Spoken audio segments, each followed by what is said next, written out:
In this reading passage, you can see that there are two passages here, passage A and passage B. So you're going to be looking for the similarities between the two. One strategy you can use is to read passage A and then answer the questions that just deal with passage A, and then go back and read passage B. Totally up to you. But you want to read quickly because you only have about 9 minutes to read this and answer the 10 questions that go with it. So today we're just going to look at passage A. Questions 21 through 24 deal with passage A. The first one says, the main purpose of the first two paragraphs of passage A, and then it tells you lines 1 through 16. So make sure you go back and look at lines 1 through 16, which is your first two paragraphs. So you're not looking for a purpose, but the main purpose. So the ACT wants you to always select the best option, not just an option. If we look at answer B, it says, introduce the idea that the characters in Gurnick's memoir are not exactly like their real-life counterparts. So the word exactly we've seen twice up here. At the end of each paragraph, the mom in the book and the mom in real life were not exactly the same. The narrator in the book and she in real life were not exactly the same. So that's the key word there.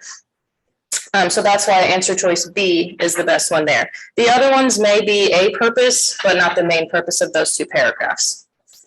Question 22 says, which of the following quotations from passage A most directly relates to the party guest disappointment? So this kind of relates to question 21.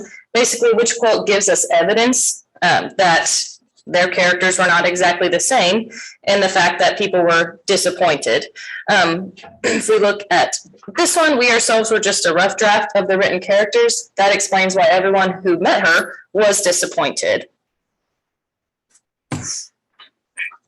Question 23, according to passage A, Gurnick believes the heart of her memoir to be. So this line is taken directly from the passage, so you just want to look back at it and find it, which is over here, line 31, at the heart of my memoir.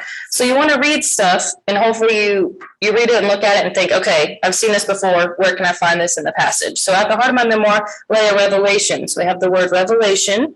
One of our answer choices has the word revelation, that she had become her mother. And it says, I could not leave my mother because I had become my mother. So that's taken directly from the text, so you just have to take the time to look back at it and actually read it.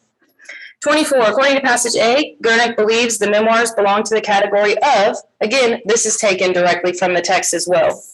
In the next paragraph, memoirs belong to the category of literature. So it says it right here, category of literature.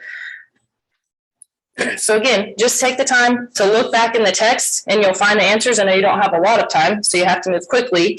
So when you're reading it the first time, kind of make notes of keywords and key facts.